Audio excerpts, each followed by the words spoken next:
Hey everyone, welcome to another episode of the Coach's Corner University podcast. I'm your host, Paul Oneid, and today is a very interesting episode. I have one of my best friends in the whole world here with me, Mike de la Pava, and Mike is going to interview me. So I hope you're ready for something that I am completely unprepared for, as Mike has done more prep for this podcast than I have done for any podcast I've ever done. And it goes So back 3 episodes. go listen. Mike, the podcast platform is yours. You're the host. Fantastic. This is one of the greatest moments of my life. I'm just gonna sit here and talk about myself. No, I'm just kidding. First of all, thank you very much, Paul. Yeah, as far as research, so some of our listeners that don't know, I've actually interviewed Paul twice. This would be my third interview with Paul. So I went That's back true. and listened to two separate podcasts. This would be number three. Not only do I know Paul as a personal friend, as a coach, as a business partner, as a mentor, in many ways a fellow athlete, but honestly, truly one of my closest friends. So the objective today is to break some barriers, right, and put some Oh, concepts, ask the general stuff. But I think a lot of the listeners, myself included, but I'm very lucky to know you on a personal level, is to know the human side that makes the machine so good. mm, And I'm gonna start this off by saying something is the same quote that I started off last podcast with you, which was called The Blueprint. And we'll explain to the listeners what this means. So we started with accept the things to which fate binds you and love the people with whom fate brings you together, but to do so with all your heart. It is not death that a man should fear, but he who should fear never beginning to live. Marcus Aurelius, one of the most powerful Stoics. And the reason why we chose that particular one, me and John, is because we refer to you as a strength Stoic. And that was something that I always resonated with you, Paul. And there's something that I did want to ask for you. And the concept of stoicism and keeping your steady pace, is that something that you find very important to you as not only an athlete, but as a man? absolutely. The stoicism as a whole was something that I came across during a very challenging period of my life where I felt like I had no control over my emotions. I felt like I had no understanding of why I was feeling the way that I was feeling, and it created this sense of chaos in my life on top of the chaos that actually was my life. And through diving into stoicism, personal reflection, I came across this concept of alignment between thoughts, feelings, and actions. And that level of alignment requires a tremendous amount of personal understanding. And it also requires a tremendous amount of pause. And it was also during this time where I read Viktor Frankl's book, Man's Search for Meaning. And a key concept in his book was that the only thing in your life that you own is the moment between stimulus and response. So a lot of the time when I'm interacting with people, you might hear me pause. You might hear me take a moment, take a breath. And that's me gathering myself, making sure that my thoughts, feelings, and actions are in line. And then I'm able to proceed. So it's something that is very conscious in my life on a daily basis, whether I'm interacting with a client, whether I'm interacting with somebody at a gas station, whether I'm interacting with my wife, having full control over the way that I respond rather than react is a key piece in why I'm able to operate the way that I operate. And it also allows me to develop a level of objectivity. So I Mm, think a lot of what we go through in life is very subjective, whether we're talking about pain, whether we're talking about anxiety, whether we're talking about um, discomfort. The discomfort, the pain, the anxiety that you feel is relative to the pain, discomfort, and anxiety that you've felt your whole life, right? The hardest thing you've ever done is the hardest thing you've ever done.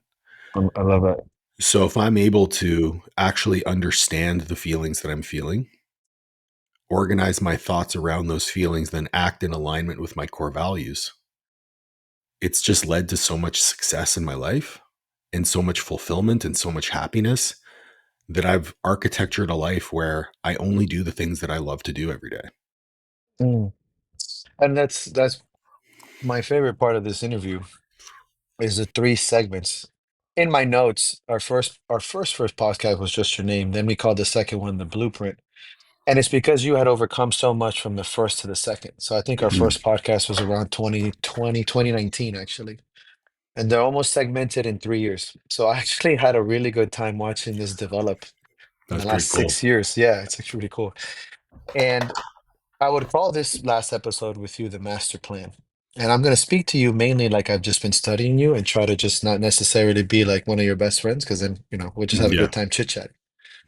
And one of the things you did say in the second one that I loved it was solving problems and using data is what got you into bodybuilding. This was a time where you had just started transitioning into bodybuilding. You were Oh still yeah. exploring powerlifting. You should really give this a listen because honestly, the connections between that you and this you is just splendid. And I'm not plugging my own thing, but it's the Battle Axe podcast, The Blueprint with Paul Oneid. So you guys that are Paul fans like myself can see the development of where you are now, just dropping the seeds. You had just started CCU.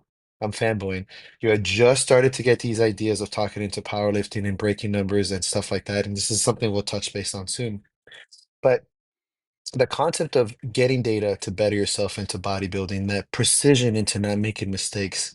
And I'm going to tie this into one of the hardest moments because we're going to go back and forth.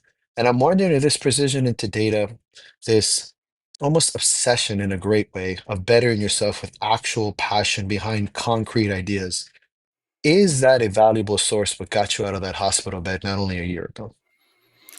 Absolutely. And I mean, one of the things that I've spoken about during that process is I had a lot of help. Like I had a lot of people in my corner, whether it was, I could rely on you to understand the pain that I was in, you going through your back injury, the emotions behind it. And I remember you reaching out and be like, hey man, feel it, feel the feelings. Mm, Cause I found myself wanting to retreat within. Um, I reached out to, Danny LaMartina, who helped me through the rehab to actually get me back on the platform in the first place. I had Matt Nickel, I had Ken Kanakin, I had Dr. Mike T. Nelson, I had Dylan Seeley, I had all of these amazing practitioners and friends of mine giving me information on what was possible, what tools I had access to. And then I literally did everything. I did everything in my power to be able to move forward. I went so far as to research like what red light therapy beds that I could purchase so I could sleep on a red light bed. that's Um, awesome. I didn't end up buying it because a lot of the reviews said that they melt. Yeah, but you're like Yeah, wondering, melt how bad? Let's see how yeah, this like how works. Yeah, bad? yeah, I'll still Um, do it. so for me, I am a big believer that the more information that you have, the more power that you have. But you Mm, have to package that in a way where you're listening to everything and critically thinking through it, because especially these days with as much information as we have access to, it does become an overload. And unless you have some sort of filter to filter the information through, whereas like, obviously I have 2 master's degrees, I've been coaching for 20 years, there's a lot of knowledge there as well. And I also have a lot of evidence over what things worked for me in my athletic career. I knew what things would probably work for me now and probably wouldn't work for me, what was feasible, what wasn't. Like, for example, everyone recommended that I started weight training my upper body as soon as possible. But that wasn't feasible because number one, I was in a wheelchair. So I would need a ride to and from the gym. I was already having my mom take me to and from physical therapy 3 times a week. I was already having Olivia take me to and from the pool 3 times a week. Am I going to ask these people to drive me more like every day to the gym? It was just wasn't feasible. hmm So I actually embraced the fact that I wasn't weight training and I just dove into the rehab that I could do in bed. And yeah, I probably could have done dumbbells in my wheelchair or, whatever. But at that point, mentally, I think it was really good for me to not be in the gym. So I Yeah, weighed the pros and cons. I think I remember you clearly in one of our conversations saying that you just weren't ready and you were going to do what was hardest for you, which was wait to be ready, which I think for people like us who are doers, not doing the opposite of that, doing something different. Oh, I thought that dude, was credit. Yeah. I'm in heaven right now. The new pivot I made to my training, I'm training 16 times a week. It's fucking amazing. I know. And I I, went 6 weeks with no training, right? So, yeah. you talk about data and having evidence, like that to me is the most important piece. Like at the beginning of the conversation, I talked about thoughts, feelings, actions. The way that you analyze your thoughts, feelings, actions is to go through and audit the evidence behind it. right? The Hmm. information on you, you're doing a self audit every single day for every single decision that you make. And you might think, wow, that's a lot of work. You're fucking right. It's a lot of work. But if you want to live the life that you want to live and actually be fulfilled, put in the fucking work. I couldn't imagine going through my life now with the cluelessness that I did in my 20s. Like God, I know. Yeah, that'd be flying scary. flying by the seat of your pants thinking you're the smartest person in every room you walk into. Fuck Y- that. And not only that, but the amount of people that depend on you now, right? You Yeah, making decisions exactly. in your 20s, not a big deal, but when people's outlooks, livelihoods, attitudes, bodies depend on you, I think the margin of error shrinks drastically. Absolutely. So another, and this is the cool things about this is just going back was like reading a book, like a history book, and it was one of the things we mentioned in this conversation. You had asked me is what is a major question? It was a question you brought up in general for this whole scenario. And it's like, why did we get in this in the first place? And you mentioned, how strong can you be? That Mm, was your major pivotal question in that you had asked of me. And I remember asking you literally, like, well, what is it that you meant? And it's again something that you yourself repeat this often in a different developed state. It's not the weight on the bar, it's the process of how it's achieved. hmm Quote Paul Need. Years later now, this is my portion of it. What is strength to you, and how relevant is that particular line to you now more than ever? I think it is the foundation for everything that I do. Mm. The mantra of our business, the through line, so to speak, of everything that we do with Master Athletic, with Coaches Corner University, is the through line of my entire life. It's raise the bar. It's how can I pursue personal excellence in everything that I do? How strong can I be? How smart can I be? How great of a husband can I be? How great of a business owner, mentor, coach, educator can I be? Every aspect of me, I'm trying to raise the bar and set the highest standard every single day. And every single day, that standard gets even higher. And do I live up to that standard every day? No, but I try my fucking best. And I am one of the most self-critical people you will ever meet. I was on the elliptical this morning doing my zone 2 cardio after going for a run. Yes, I went for a run. Um, Yes. and Liv came into the garage and pulled dog food out of the freezer because I Hmm. had forgotten to take dog food out the night prior. Oh, You bet your ass I beat myself up mentally for the next 5 minutes because she's exhausted one yeah, week out she's. from her show Oh, and has to feed the dogs because I fucked up. So right. like in those moments that the self-criticism pops in, and I still have moments like that, but at the end of the day, I understand where that's coming from now. But returning back to the thought, like there's a bit of a tangent. How strong can you be? I think the limit doesn't exist because the definition of strength continues to change. As you get exposed to different things in your life, you and I are going through some periods where we have, uh, you know, elder members of our family who are either passing away or very sick. We've had illness in our family. We've had injuries. We've had challenges. We've had huge victories. And through each one of these things, there's an opportunity to fortify yourself. The concept of anti-fragility. I, I, Mm. I used to I used to not really grasp that how important that concept was. For anyone who isn't familiar with anti-fragility, it's the sense that in the face of hardship you get stronger rather than hardships breaking you down. And if that's a very succinct way of demonstrating how raising the bar or finding out how strong I can be through the pursuit of challenging things on purpose. Right? Just Mm. doing hard things on purpose allows me to fortify myself in every way.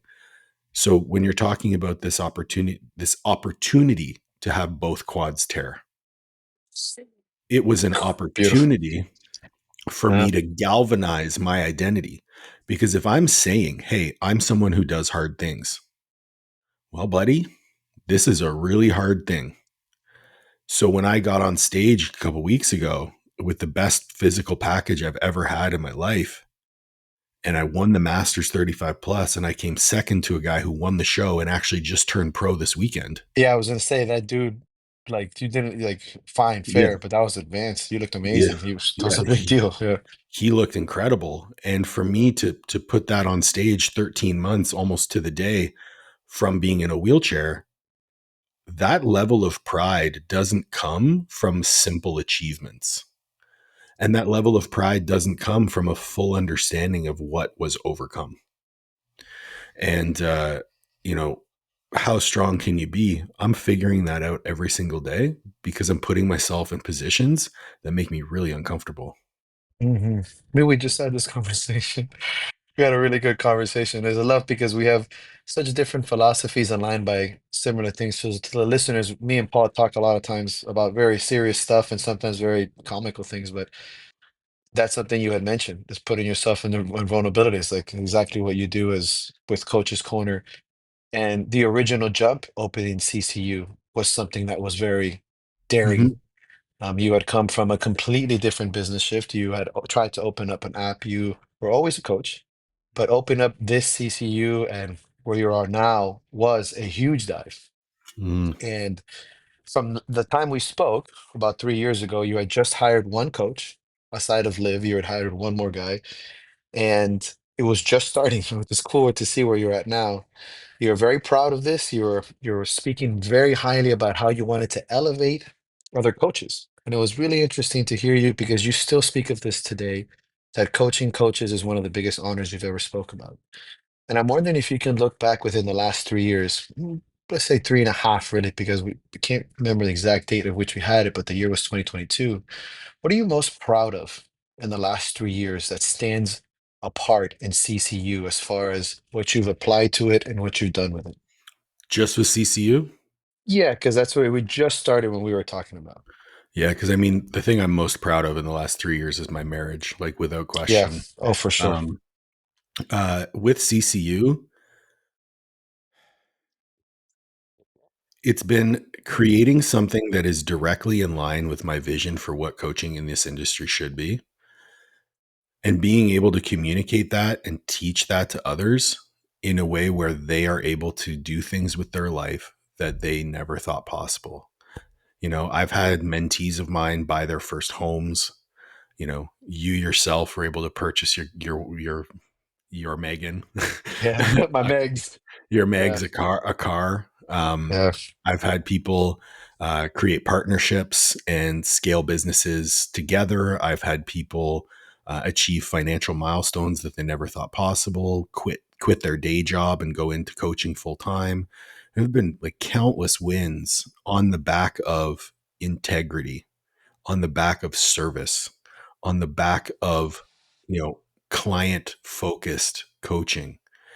And in an industry that is so proliferated with nefarious individuals, to be a signal within the noise of all of that and have Coach's Corner have the reputation that it does for providing incredible education, stellar mentorship, and, you know, being true to my values is something I'm very, very proud of. It started out as just, you know, four coaches who were putting out a video article every month on a subscription platform, and it's elevated to a subscription platform. It's elevated to having standalone courses. It's elevated to having the mentorship, having the group mentorship.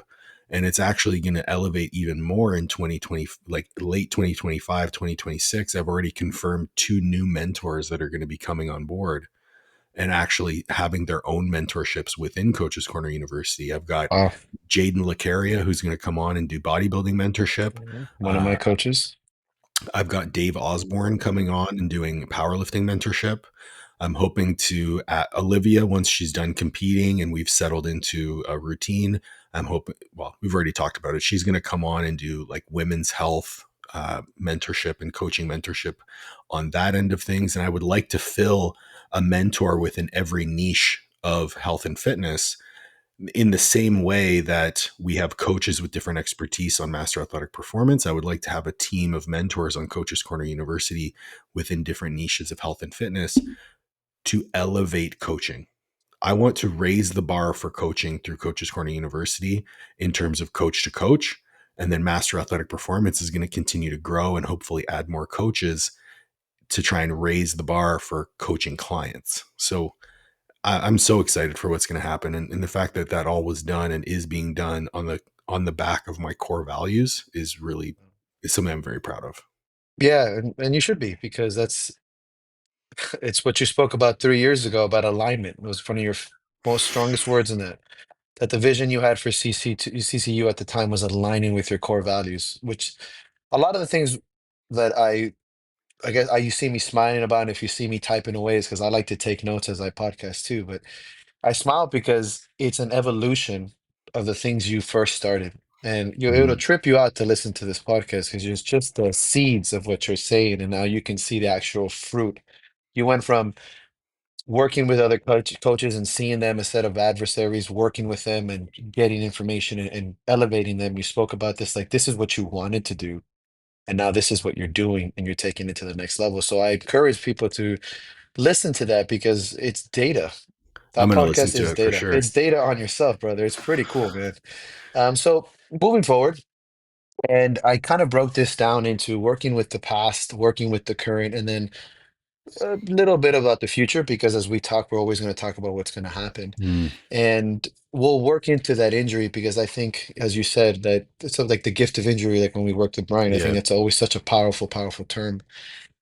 You play several roles, Paul. You're a leader, you're a coach, you're a husband, you're a son, you're a good friend, you're a brother, etc. What is an advice you give to some of us that are listening when you have to change these masks almost sometimes by the hour? You may Mm, go, and sometimes by the minute. You may literally be on a mentorship call where you have to be a leader at the highest level because you're working with other elite alpha male mentalities. And you have to quickly turn around and be a very helpful husband when you have a very competitive and high level wife. Or you have to quickly turn around and be a friend to have a conversation and then call with your mom. And like you said, and these concepts are not necessarily, I don't want to say to the listener like masks, like he's not being himself, but suggestions, but you play many, many roles. What would you say is a good concept to shift quickly to that efficiently and something that you see as useful to you? I think the word alignment falls in here really well because like I am all of those things. So being those things in those moments, it doesn't take changing a mask. Like I am the same person in all of those exchanges. The way that I approach it is definitely individual to the person and what their needs are. But at the end of the day, whether I'm talking to a coach who's trying to make 10 grand or 20 grand a month, or I'm talking to my mom about the fact that her dad's in the hospital, like I'm still a leader, right? I'm still like Mhm. leaders don't always have to be in front. And I think that is something that most people forget. Like sometimes a leader, if you're leading somebody who's going through a hard time, a leader's going to sit in the mud with you, right? If you are a leader who is trying to motivate somebody and get them out of the mud, yeah, you might be extending that hand and pulling them up. You might also be behind them, pushing them forward. But at the end of the day, you're still a leader. You're still being you. And I've stopped giving a fuck about what other people think of me. And I've just been me. And the results from that in my relationships have been honestly immeasurable. And the results that I get in my work have just continued to elevate. It's a very interesting way to frame the question because I'm just being me, Mm. you know? And I think Yeah. most people try to put on a mask, you know, if they're on social media, they try to have this caricature of their own life. If they're doing YouTube, they try to act out this role. But at the end of the day, the thing that creates strong bonds is expectations and communication. But if I expect you to be one way and you're not that in real life, how are we going to have a relationship here? Trust. Yeah, there's no trust. I mean, that's exactly right. It's interesting. Yeah, it's a different role of concepts and masks and different areas of roles that you play being the same man, which is a multifaceted concept. I will say, like, if we're going to be vulnerable on this podcast, we're going to be vulnerable on this podcast. One of the most challenging things that I face in my life is that being a leader, I have no people in my life who lead me. So that was my next question. When do you find yourself in a position when you're not a leader? So And this is something that I've been very open about the fact that I go to therapy actively on a monthly basis now. Actually, it's every 6 weeks or so now. But starting in 2019, I was going twice a week. Then it was once a week. Then it was once every 2 weeks. Then once a month for a very long time, and now spread out a little bit more. But one of the main reasons why I still continue to go to therapy is because I have a sounding board who I don't have to try to impress, and who I can just be me and run through the ideas in my head and honestly make sure I'm not going crazy.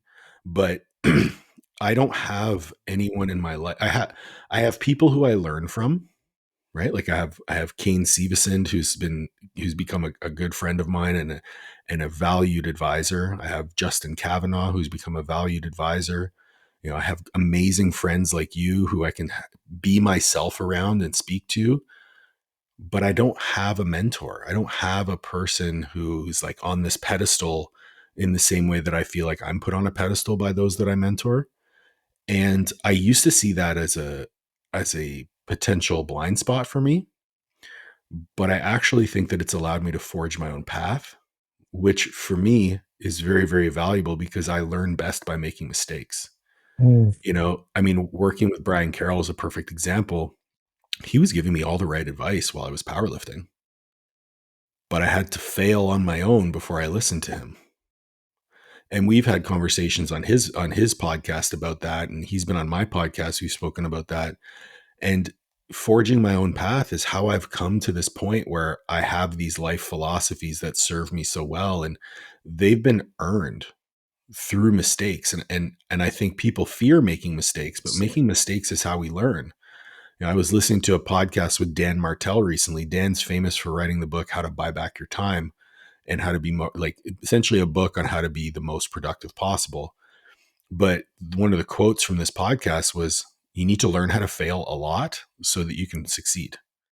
And I learned how to fail, and I'm still failing a lot every single day. But I think that's what expedites my ability to learn. I'm not afraid to fail. I actually embrace failure. I embrace the challenges that come along with failure. I don't fear things that have potential failure. I think the only thing that I avoid is decisions made by emotion rather than data. And that brings back the conversation you and I had. Like, Yeah. you're a very emotionally driven individual who will do things because of love, will do things because of passion, will do things because you're excited about it. And Hmm. that's an asset. That's one of the reasons why your personality is so dynamic. That's one of the reasons why people are drawn to you. That is one of your superpowers. That is not one of my superpowers. But the reason it's not one of my superpowers is because I did that once and it cost me 100 grand. Yeah. Yeah, we talked about that. Right? That's a hard lesson to learn. 100 grand Yeah. lesson is a 100 grand lesson. Hmm. So, all that said, I think being a leader to others is a role that I hold so dear to my heart. It's one that I will never take for granted. Not having a leader of my own is something that I will also never take for granted, and I will never look at as a negative again. Do you ever find that lonely? Yeah, of course. Yeah. And would you say there's a difference between loneliness and solitude? Oh, I like that frame a lot better. I like that frame a lot better. Yeah, solitude is probably the word that I would say, because I'm definitely not lonely. That's You how know, I have I have to. I have I have some amazing dude. I have some amazing people in my life. Absolutely. I Burn I too. count I count you among them. My wife is, like I said, my most proud. The thing I'm most proud of in my life is my marriage. I mean, I was there. And It was fucking beautiful. yeah, and I mean, I'm so grateful to have found a person who is my person. And every day we invest in each other. And even when, she's a week out from her show and I'm chewing my gum too loud in the kitchen, I know that she loves me, and I know that, we're going to continue to get closer. And, Yeah. she yelled at me for chewing my gum too loud in the kitchen. And then we went on a really nice walk with our dogs. Right. Yeah, So that's athlete shit. yeah, it's athlete shit. So Yeah. it's interesting, man. Life is beautiful. Life is Yeah. really, really beautiful. And Yeah, and go ahead, go ahead. sorry. I was going to say, like, you know, I used to have a really hard time like stopping and smelling the roses. And Hmm. That's one thing that I've really leaned into over the last few years, especially the last year, especially. Whenever I was having moments during that rehab process where I was feeling overwhelmed or feeling like, yeah, I checked all the boxes for 13 months and I'm still checking all the boxes now because that's become who I am.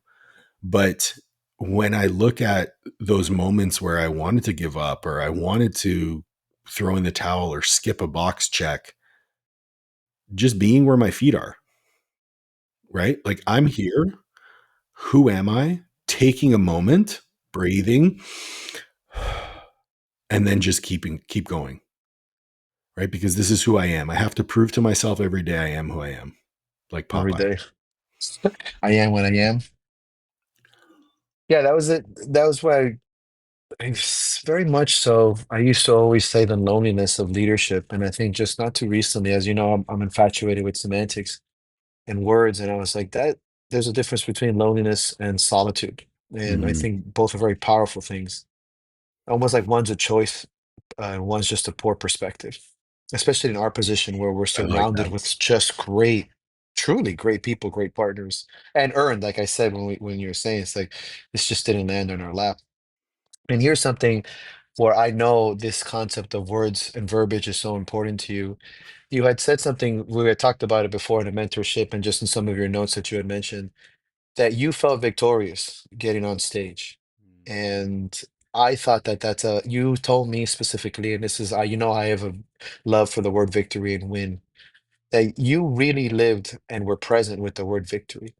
Mhm. What did that mean to you going into on this stage? What did that word ring inside you? To me, the difference between victory and winning is the locus of control. So for if everyone wants to get sciencey with this, the locus of control essentially lies in where you place the importance of an achievement or an action. So if I have an external locus of control, that means that I'm attributing my actions to something external to me. If I have an internal locus of control, that means that I am attributing my actions to a motivation or a drive within myself. And so victory to me is internal. I had been victorious long before I stepped on stage, right? As my body was changing over the last few weeks, getting into that final stage shape, that victory was there. I had come to a position where I knew without a doubt, unequivocally, I looked the best I ever had after one of the hardest years of my life. I was victorious and I did it my way for me every fucking step. The win was the trophy, the medal. Sure. Yeah. The external. And dude, the medal's behind me on my thing. It's cool, but to me it's a memento of the victory. So I'm gonna hang that somewhere Sure. with my number, and it's gonna sit there. But the victory is something that will live inside me forever. The pictures from the show will live with me forever. Um, the video that we made after the show at the photo shoot is going to stay with me forever.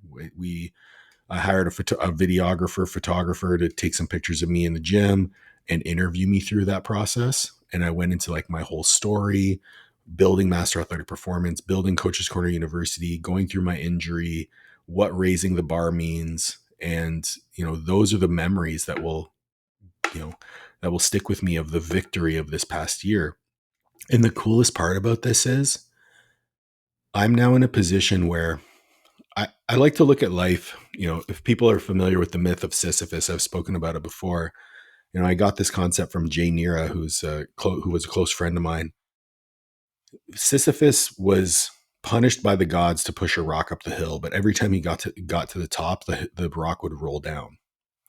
And there's a philosopher named Albert Camus who postulated that you have to picture Sisyphus as smiling because he's happy he has purpose pushing his rock up the hill. The difference between me and Sisyphus is when the rock rolls down the hill, I stay at the top and I look for the next mountain and I observe and I observe. And I climbed that mountain. I stood on stage victorious and I was in the moment. And there was actually a moment while I was posing with in the open category, the guy beat me. But in our posing, I was smiling and I didn't realize I was smiling until the end of the posing. And I was like, oh my God, I'm really happy. You're having a great time. Yeah. I'm having a great time. My feet are exactly where they are. And that was such a special feeling. So I think as high achievers, we get stuck getting to the top of the mountain and immediately looking for the next mountain. Man, enjoy the view. Hmm. Like I enjoyed the view that evening. The next day we did the photo shoot, but as soon as we got home, on to the next mountain. And Yeah. the next mountain meant, hey, you're going to go for a run for the first time in 15 years.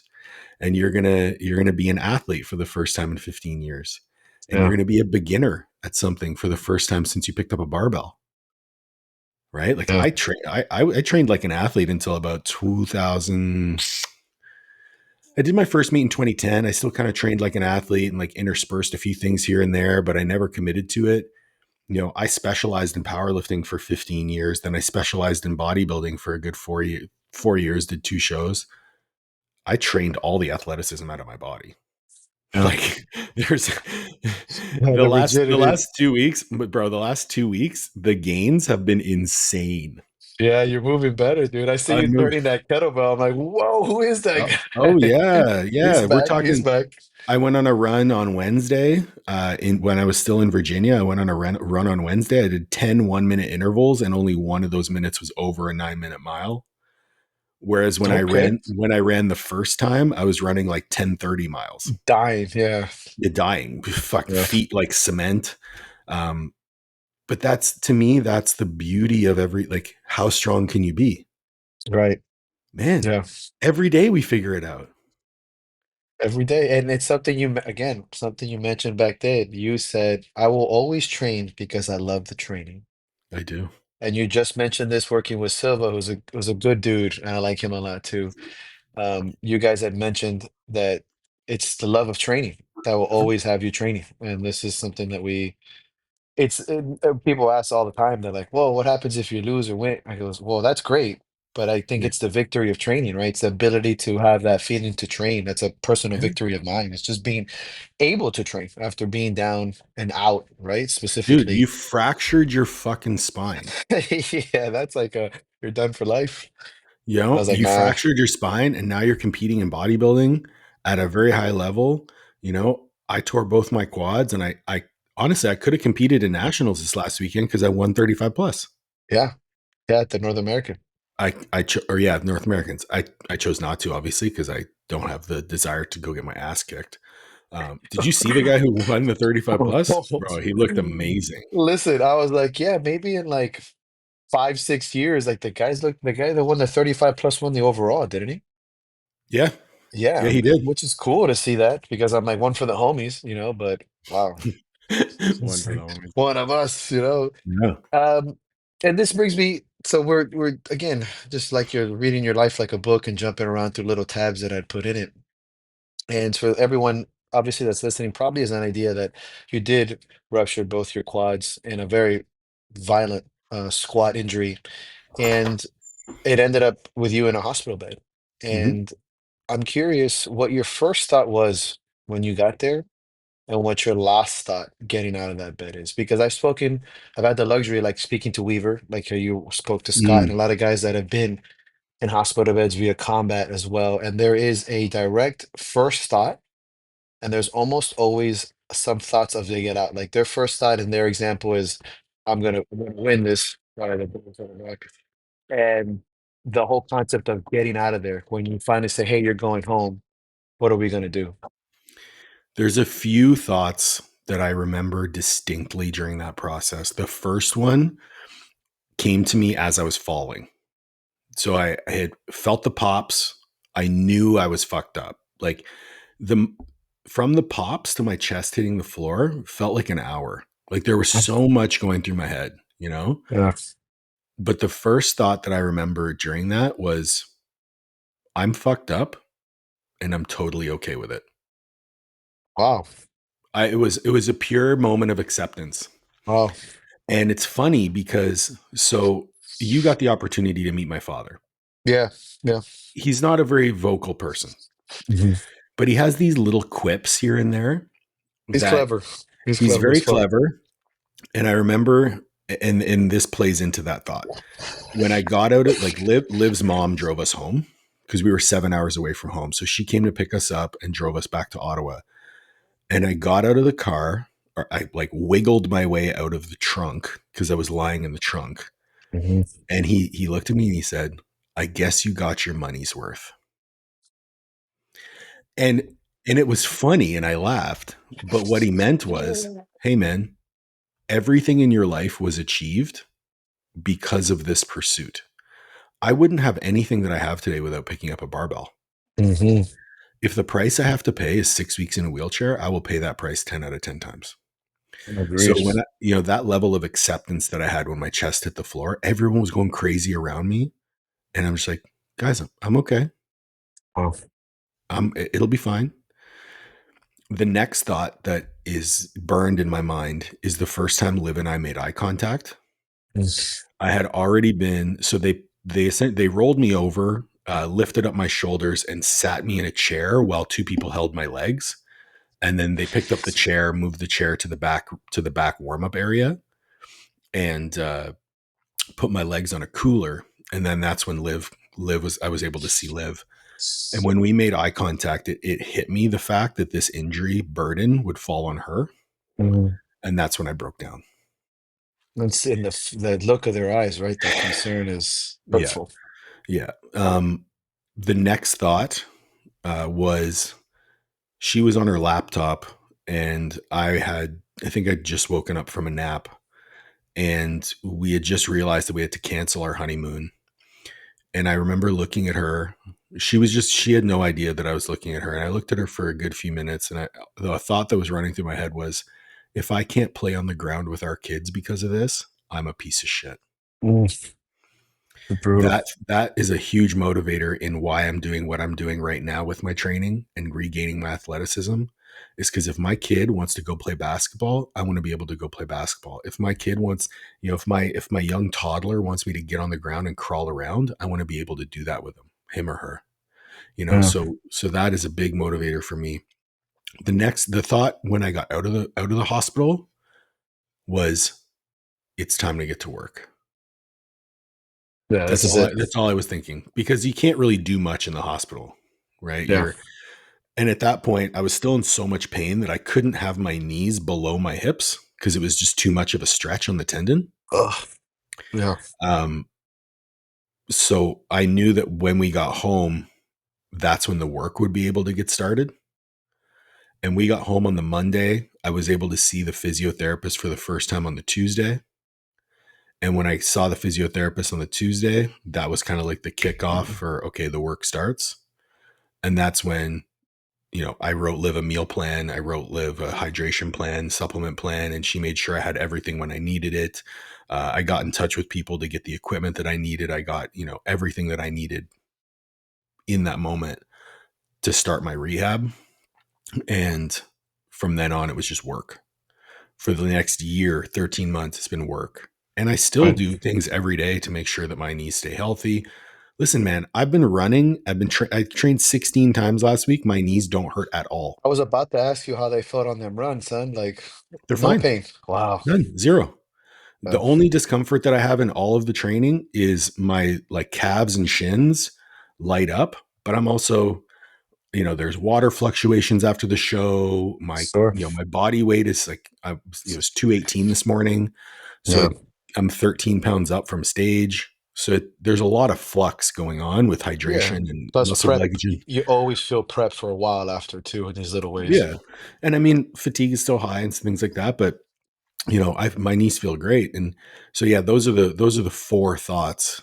There's acceptance, there was being a burden, which we can go into that because that in and of itself was the hardest part of the rehab. It's like being a Hmm. burden on someone you love. That was a really hard thing as a man to go through.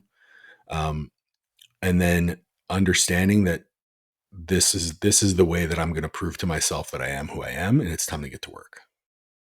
Where do you think that concept of yourself of being a burden comes from? That idea of loss of control or having somebody else? For me, it was as a child. I've always, like, from childhood, I've always had this feeling of being insignificant or less than. Hmm. So I always pursued external victories as a means to prove my worth to others. Mm. And that was something that I had to overcome. I never saw myself as good enough. And so if I was a burden on somebody else, well, she's gonna see that I'm not good enough for her. Right. There's also the aspect of in our family dynamic, I wear the pants, but she does the laundry, right? So Hmm. I'm the leader, and she supports me. Now she was the leader, and that's a really interesting juxtaposition. But through a lot of reflection, this was an opportunity for her to show her love for me, right? Mm. To the in the same ways that I show my love for her and supporting her in the things that she does. I never really asked for help, but in this instance, I needed it, and she was there for me. And we had a lot of really hard conversations. I remember one of them was so impactful because it really helped me understand. You know, I remember she was getting my stuff ready for me before bed, and she was visibly stressed. And if anyone knows Liv, when she's stressed, you know. Mm. And that made me feel terrible, right? So I said, "Hey, listen, I know you're stressed, but the way that you're acting is making me feel really shitty." And her response was, "I understand that, but I can't add making you feel better about my stress to my plate." Oh, great answer. And it was the perfect answer because she's Yeah, right. She's right. That's yeah, on me. She's yeah, showing how much she loves me by being stressed and still taking care of me. yeah. Still doing the thing. Mm. Right. And so that was a gut check for me. And Hmm. I fought being a burden so hard. There were I know times you. when like I can imagine the stubbornness, dude. there were times when like, okay, my pee jugs are full, but they're not full. I don't want to bother her. I think I can pee in half in each jug, Yeah, and then like I end up pissing all over myself, and she has to clean it up, it's and it's worse like now. it's worse now, or I spill it, and like Right. these are things that actually happen. Like she had to wipe my ass. Yeah, Like yeah.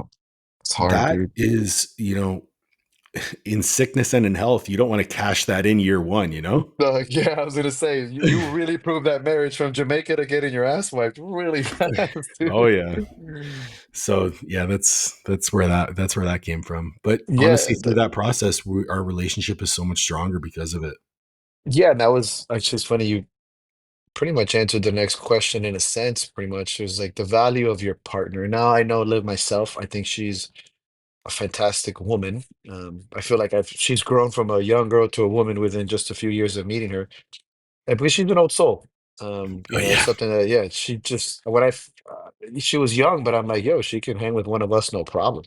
Oh yeah, Um, and that was my question is that was literally it. How does she fulfill in those spaces dude. that really came across? And I'm wondering, especially in the last year, I feel like, relationships, as you know, especially the more they go, what areas is she fulfilling for you in that area? And you did answer partly here as far as stepping up. But I think in the last year, you've probably observed some other major ones as well, where she fills in the gaps on your end, right? Like if you're the leader and we do this, Mm. what would you say she does there? Like on this, like when we first met, one of the things that popped out to me the most was just, for a 25-year-old. At that point, she was 25, I was 33. How self-aware she was and how clear she was on what her values were, what she was willing to tolerate, what she wasn't willing to tolerate. Like our first date was a 4-hour walk in downtown Toronto because it was COVID, nothing was open. So we just went for a really long walk. And just the level of self-awareness that she had at that age was just shocking to me. And then as our relationship progressed, she has truly become like a superpower for me because I see the resolve that this woman has, how she pursues, like if she decides she's going to do something, and she's the same as me, if she decides she's going to do something, get the fuck out of her way. She decided that she wanted to be a pro in the wellness category after doing one show. Same. She did two shows the next year, said, I'm going to do this, took an entire year off, requalified, won her pro card. Now she's about to do her pro debut next week. Dude, I would not be surprised if she qualified for the Olympia. Like, Damn. like Yeah, she's she looking is, wild. dude, she is so mentally tough, but at the same time, her level of empathy for others is just dialed up to 100.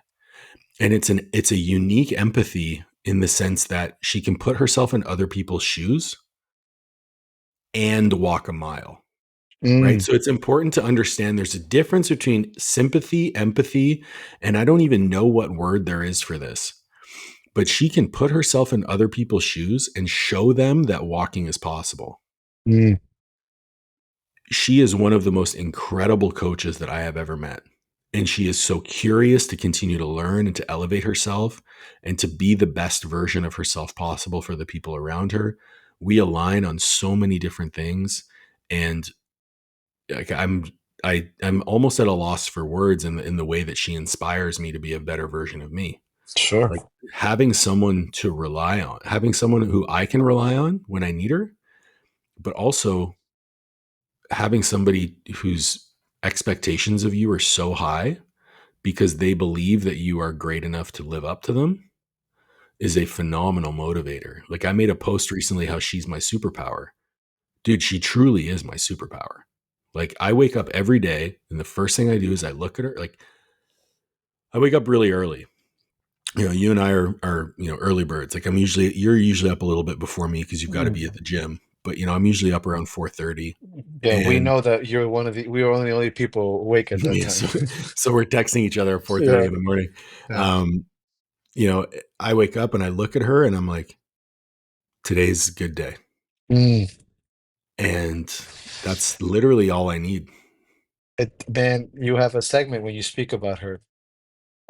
I'm smiling, A, for one reason, because you told me, and this is the story that the listeners would always laugh about, is that when you came back from the first date on that drive, you used to drive to see her. I don't know how many Yeah. hours, but and you said, 5 hours. fuck, because you Yeah. knew Yeah.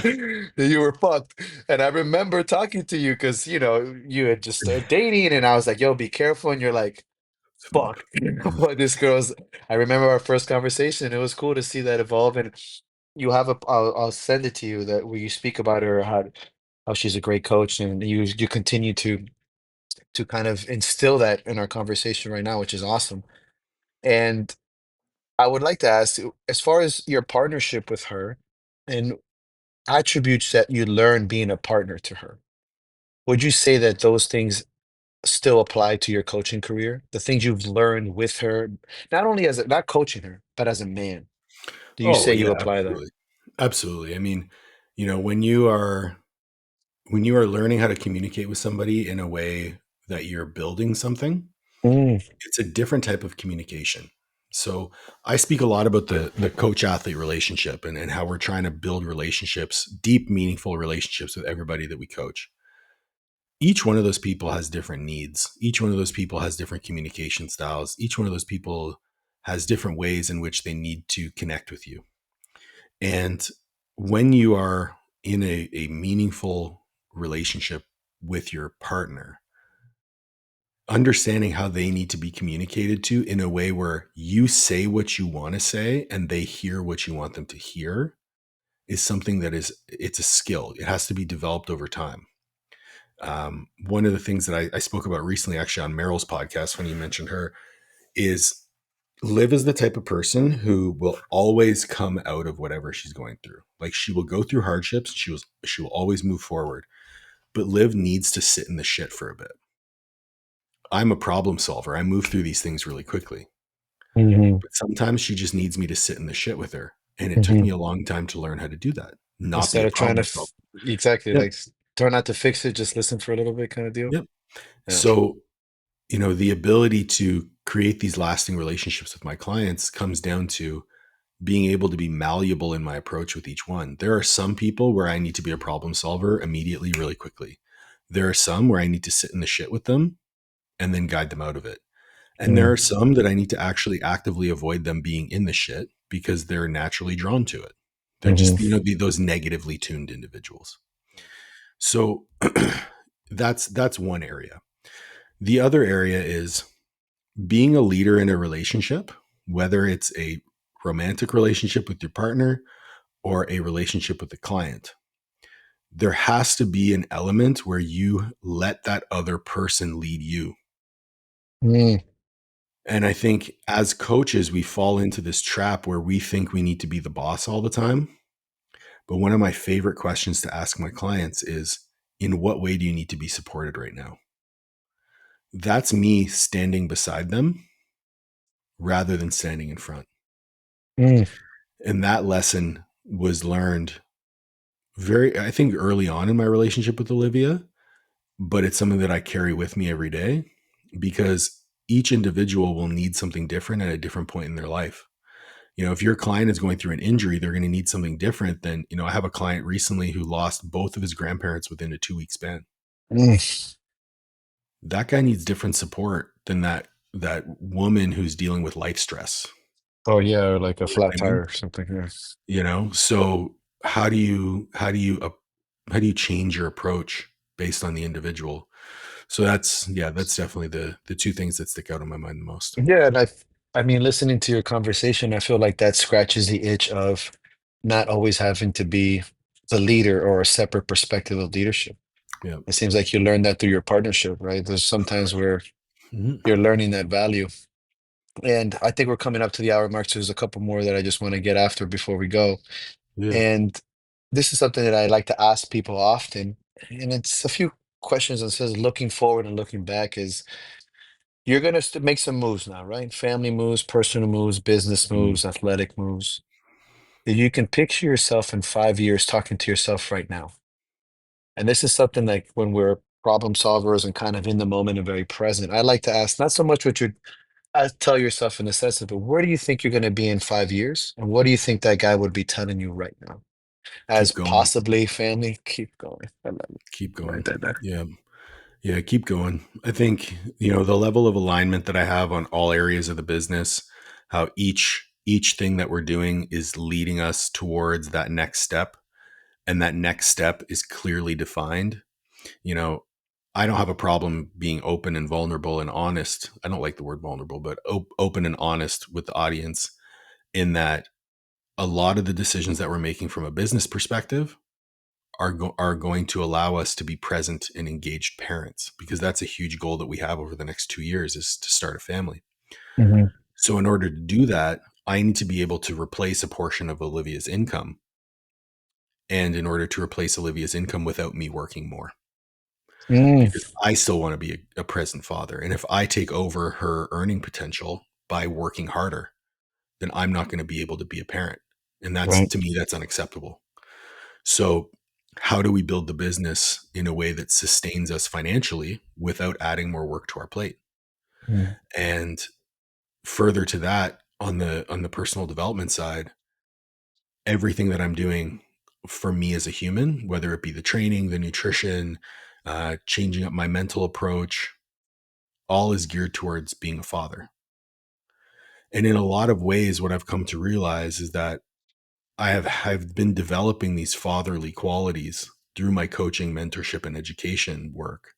mm, And I'm so excited for being able to teach these lessons to my child, because, I don't want to get political or anything like that, but the atmosphere around our society right now is not one that I would say is conducive to building resilient human beings.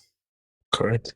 And I want my child to have all of the lessons that I've learned as early as possible so that they can navigate this challenging situation. Mm, So my advice to my advice from 5 years from now, Paul, to the Paul today, is keep going, because you're on the right path. that's a great answer. And we'll end this this conversation was fantastic. We can keep Um, going if you want. oh, word. There's a couple funny ones I want to do before we Yeah, sure. go. And I think it's because there's other sides that I think I just want to ask. What's your favorite color, Paul? Blue. I knew you were gonna say fucking blue, nerd. Favorite book? That's actually a tough one. The one that sticks out and that I always say is Atlas Shrugged by Ayn Rand. I remember when you read it. Yep. I actually, this, it's over my shoulder right here. That's a first edition copy of the book. So cool. It was gifted to me by a close friend, Cole Streets, someone who I wish I kept better touch with. He's a very busy man. He owns a chiropractic practice in Fort Myers, Florida. Um, Phenomenal man. He gifted me that book. And that book, that's like a $20,000 I book. was about to say that for any first edition, especially those books, I like to watch those guys on Instagram, those first edition collectors. It's a That's very beautiful. expensive book, Yeah. and that will stay with me for the rest of my life. Oh yeah. Frame it. Favorite movie? Or at least it's got to be like top three. It's impossible. I know what mine is. Mine would be Gladiator because of the. Uh, a movie I've watched like a million times. You know what? My favorite movie is Robin Hood, Which one?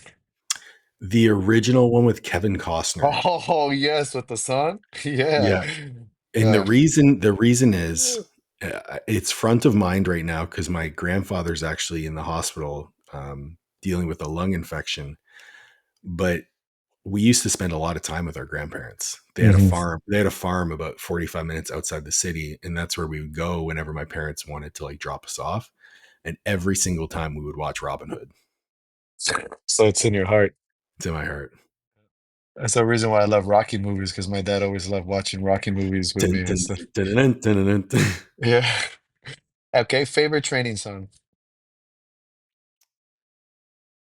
Right now, Hmm. it's a song called 60 Centimeters of Steel by a Hmm. band called Alpha Wolf.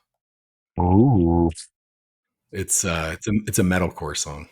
Cool. Sounds very It's heavy. yeah. Yeah. So no, and I feel like we have made a good segment because again in 2, 3 years this is going to happen again, so we can look Yeah, I back know. at this. We should make this a 3 year thing. We're gonna have a lot more gray hair then. Well, Yeah, wait. I will have a lot more Yeah, gray hair. I have more You'll have a more beard. gray beard. Yeah, exactly. I think I had some hair back in our first podcast.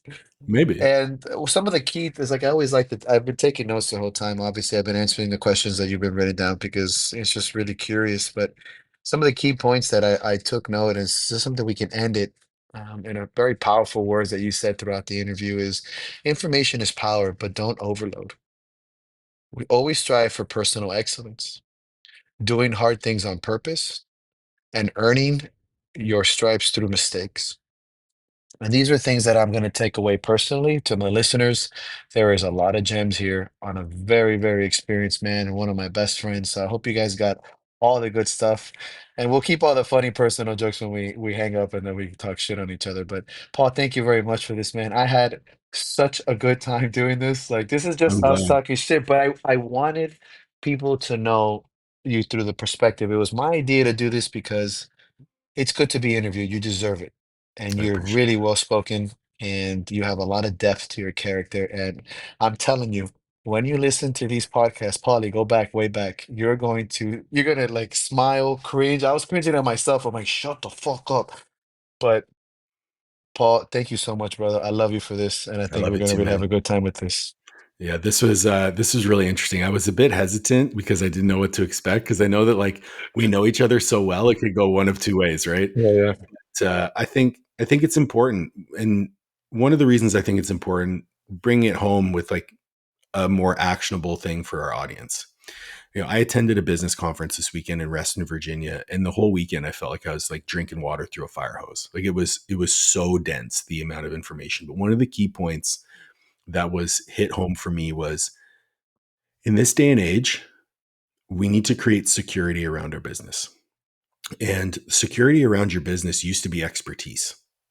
It used to be, I do things better than other people, or I have information that other people don't, or I have strategies that other people don't.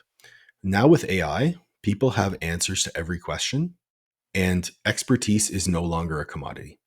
Mm, What is a commodity is your personal brand. You as a human, your stories, your experiences, what sets you apart is you.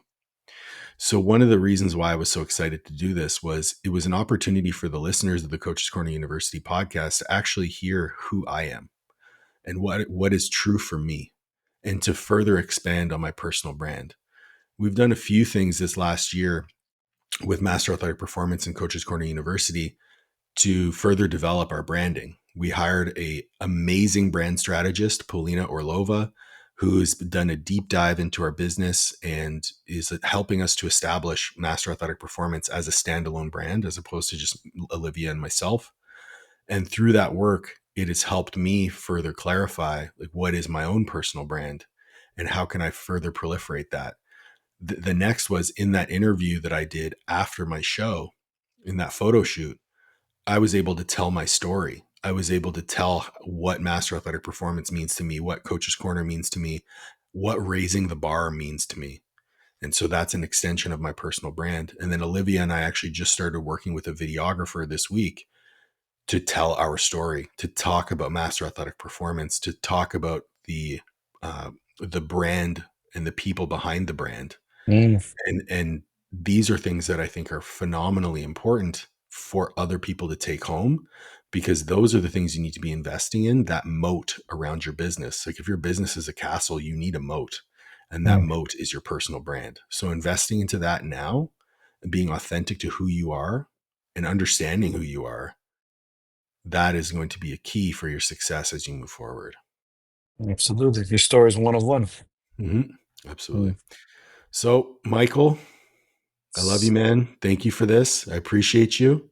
Where can people find you? I'll have it in the show notes, obviously, but For sure. let them know. At the Battle Axe Gym on Instagram, battleaxegym.com, and the battleaxegym at gmail.com are my best places to find me. Social media is one of my expertise. So DM me, get me in there, and we'll shoot the shit.